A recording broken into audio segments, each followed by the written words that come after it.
외환시장과 환율 변동 요인에 대해서 알아보도록 하겠습니다. 환율이란 외국 통화와 국내 통화의 교환 비율이고 이것은 또한 외국 통화의 가격이라고 할 수 있겠습니다. 그래서 예를 들어 달러와 환율이 1,000원이라고 하면 이것은 1달러를 구입할 때 1,000원을 지불해야 된다 하는 것을 의미한다고 보겠습니다. 그래서 환율이 상승한다는 것은 우리나라 화폐의 가치가 1달러를 더 비싼 가격으로 사야 되니까 우리나라 화폐 가치가 하락한다는 의미에서 영어로는 depreciation, devaluation, 우리말로는 가치 하락, 평가절하 이렇게 표현하고 환율이 하락한다는 것은 외화를 더 낮은 가격으로 구입할 수 있으니까 우리나라 화폐 가치가 상승 또는 평가 절상 이렇게 표현하고 영어로는 appreciation, devaluation 이렇게 표현하고 있습니다. 환율은 상대적이죠. 다른 나라 화폐에 대한 가격이니까. 그래서 자국의 화폐 가치가 올라간다는 것은 상대국 화폐 가치가 반드시 하락한다는 것을 의미한다고 보겠습니다. 이 환율의 변화는 수출재와 수입재의 가격을 바꾸게 되겠습니다. 자, 수입재의 경우에는 국내에서 거래가 이루어지니까 그것을 원화표시 가격으로 바꿔야 될 것이고 이것은 미국 재화의 원화표시 가격 이렇게 이야기하면 되고 그 이야기는 달러 가격을 갖다가 환율을 곱하면 원화표시 가격이 되겠고 수출재는 달러 표시 가격이어야 되니까 우리나라 원화표시 가격을 환율로 나누면 미국에서의 달러 표시 가격이 되겠습니다. 그래서 환율이 상승하게 되면 이 환율이 이렇게 상승하게 되면 수입재 가격은 이렇게 올라가게 되니까 수입이 감소하게 될 것이고 환율이 올라가게 되면 수출재 가격은 하락하게 될 테니까 수출이 증가하게 된다. 이렇게 볼 수 있겠고 반대의 경우에는 반대로 나타나게 된다고 보겠습니다. 외환시장의 기능을 보시면 외환시장은 외국 통화의 매매가 이루어지는 시장이고 여기서 외환의 가격인 환율이 결정된다고 보겠습니다. 그러면 이 외환시장에서 누가 외환을 사고 파는가? 은행, 기업, 개인, 중앙은행 이런 주체들이 있는데 이 주체 중에서 은행의 거래 비중이 90% 이상 그러니까 은행이 이 외환 거래의 대부분을 담당하고 있다 이렇게 보시면 되겠습니다. 외환에 대한 수요량과 공급량이 일치하지 않으면 중앙은행이 그 차액을 조정해 주기도 하지만 단기적으로 장기적으로는 환율이 변해서 외환에 대한 수요 공급이 일치하게 되겠습니다. 중재라는 것은 금융센터, 외환을 거래하는 금융센터가 세계 곳곳에가 있습니다. 예를 들면 뉴욕, 런던, 싱가포르, 홍콩, 도쿄 이렇게 다양한 금융센터가 있는데 이 금융센터 여기서도 외환이 거래되고 여기서도 거래되고 하는데 이 금융센터의 환율이 어떻게 일치하게 될 것이냐 하는 것은 이 아비트리지 중재에 의해서 순간순간 환율이 일치하게 된다 이렇게 볼 수 있겠고요. 그 다음에 이제 교차 환율은 세계 각국의 통화들이 서로 직접적으로 교환되지 않기 때문에 어떻게 환율을 결정할 것이냐 하는 문제입니다. 예를 들면 태국의 바트하고 한국의 원화가 있는데 태국의 바트하고 한국의 원화가 이렇게 직접 거래가 되지 않기 때문에 이 두 개의 교환비가 결정될 수가 없는 거죠. 이런 경우에 바트화하고 달러화, 원화하고 달러화 이 환율을 이용해서 이 두 개의 환율, 바트하고 원화 환율을 결정한다는 것입니다. 이것을 이제 교차 환율이라고 하고 원 바트화 환율은 여기가 원 달러 환율, 여기가 바트 달러 환율이 되면 이 달러가 없어지니까 원 바트화가 되는 거죠. 그래서 이런 식으로 해서 교차 환율로 결정을 하고 있다. 이렇게 생각하시면 되겠습니다. 다음에 이제 외환거래 형태는 여러분들이 교과서에서 보시기로 하고 간단히 설명하고 넘어가겠습니다. 현물화 거래는 직접 우리가 은행에서 달러를 사고 파는 이 현장에서 이루어지는 거래가 되겠고요. 선물화 거래는 일정량의 외환을 미래의 특정 시점에서 거래계약 당시의 약정된 환율로 팔거나 사기로 한 거래. 그러니까 뭐 3개월 후, 6개월 후에 얼만큼의 금액을 얼마의 환율로 사거나 팔겠다라고 약정한 환율을 우리가 선물한 거래라고 합니다. 그래서 선물 환율이 현물 환율보다 높으면 할증됐다고 하고 낮으면 할인됐다 이렇게 표현하고 있습니다. 수학거래는 거래 쌍방이 미리 정한 계약 조건에 따라 일정 기간 동안 원금과 이자를 서로 교환하는 거래를 수학거래라고 하고, 통화선물은 선물 환율과 비슷한데요. 선물 거래를 통해서 표준화된 상품을 거래하는 시장, 그걸 통화선물이라고 한다. 이렇게 보시면 되겠고, 통화옵션은 미래의 특정 시점에 외화를 미리 약정한 행사 가격으로 사거나 팔 수 있는 권리를 매매하는 것을 우리가 옵션이라고 합니다. 그래서 판매할 권리를 풋옵션, 매입할, 살 권리를 콜옵션이라고 한다. 이렇게 보시면 되겠습니다.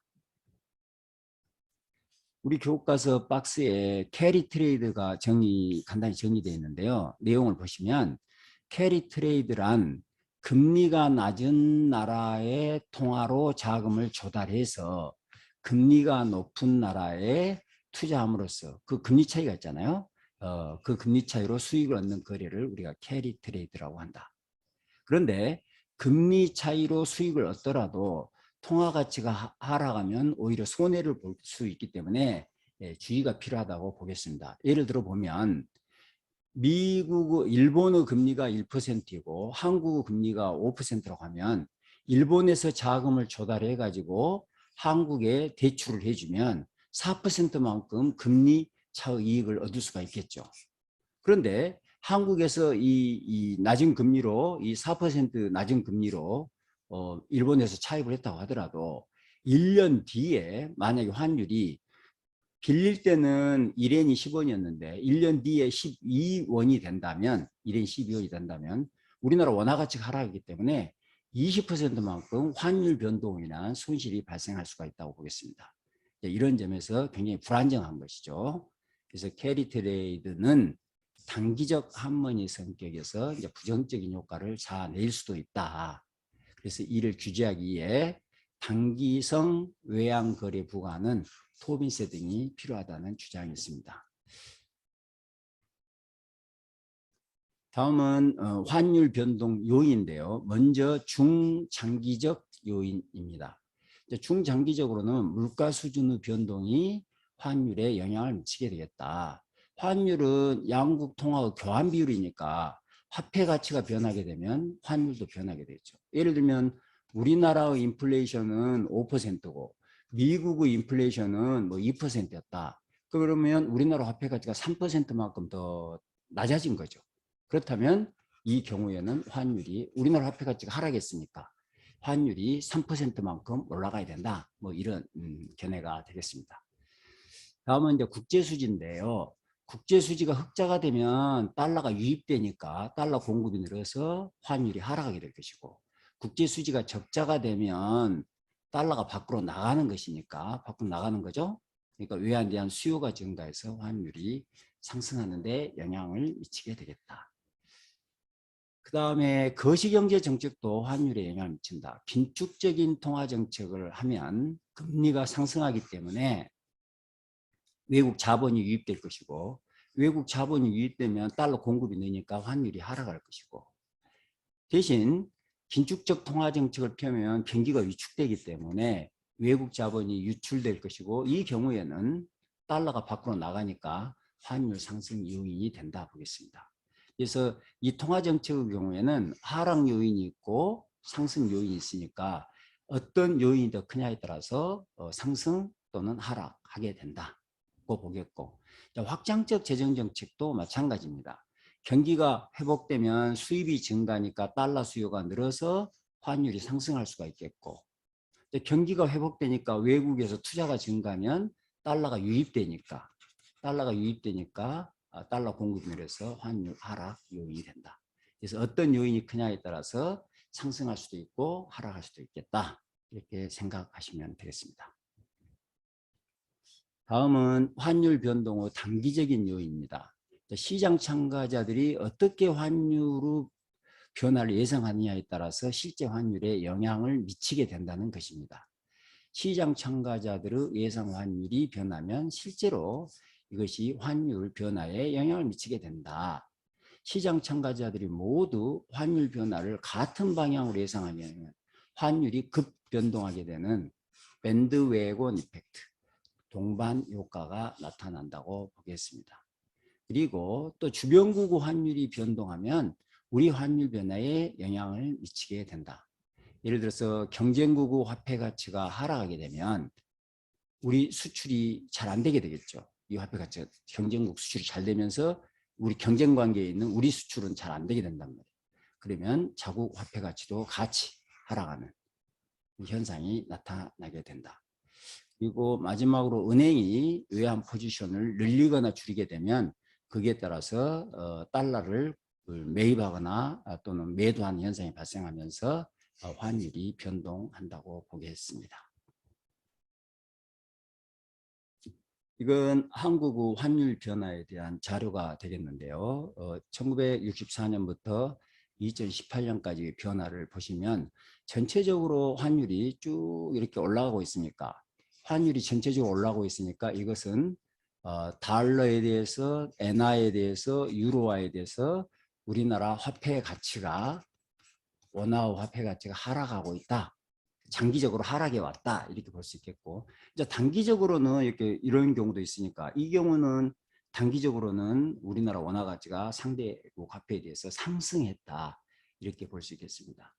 또 예를 들어서 여기를 보시면 이건 달러인데 이쪽은 달러에 대해서는 우리나라 원화 가치가 상승하고 있는데 이건 반대로 이건 유로거든요. 유로 화폐에 대해서는 우리나라 원화 가치가 하락하고 있다. 그래서 이 유로나 달러에 대해서 같이 가지만은 않는다는 것을 볼 수 있겠고 또 여기를 보시면 지금 뭔가요? 97년 여기서부터 상당히 장기간이죠. 2004년 이 기간 동안에는 이 엔화하고 원화의 환율이 10대 1에서 거의 유지되고 있는 것을 볼 수가 있습니다. 그 사이에 달러나 유로의 화폐 가치는 올라갔다 내려갔다 하는데 엔화 화폐 가치에 대해서는 엔화에 대해서는 화폐 가치가 일정 수준을 유지하고 있다. 이게 그 어떤 국가에 대해서든지 같이 가는 게 아니라 상대적으로 차이가 나게 원화 가치가 변동해 가고 있다 하는 것을 보여주고 있습니다.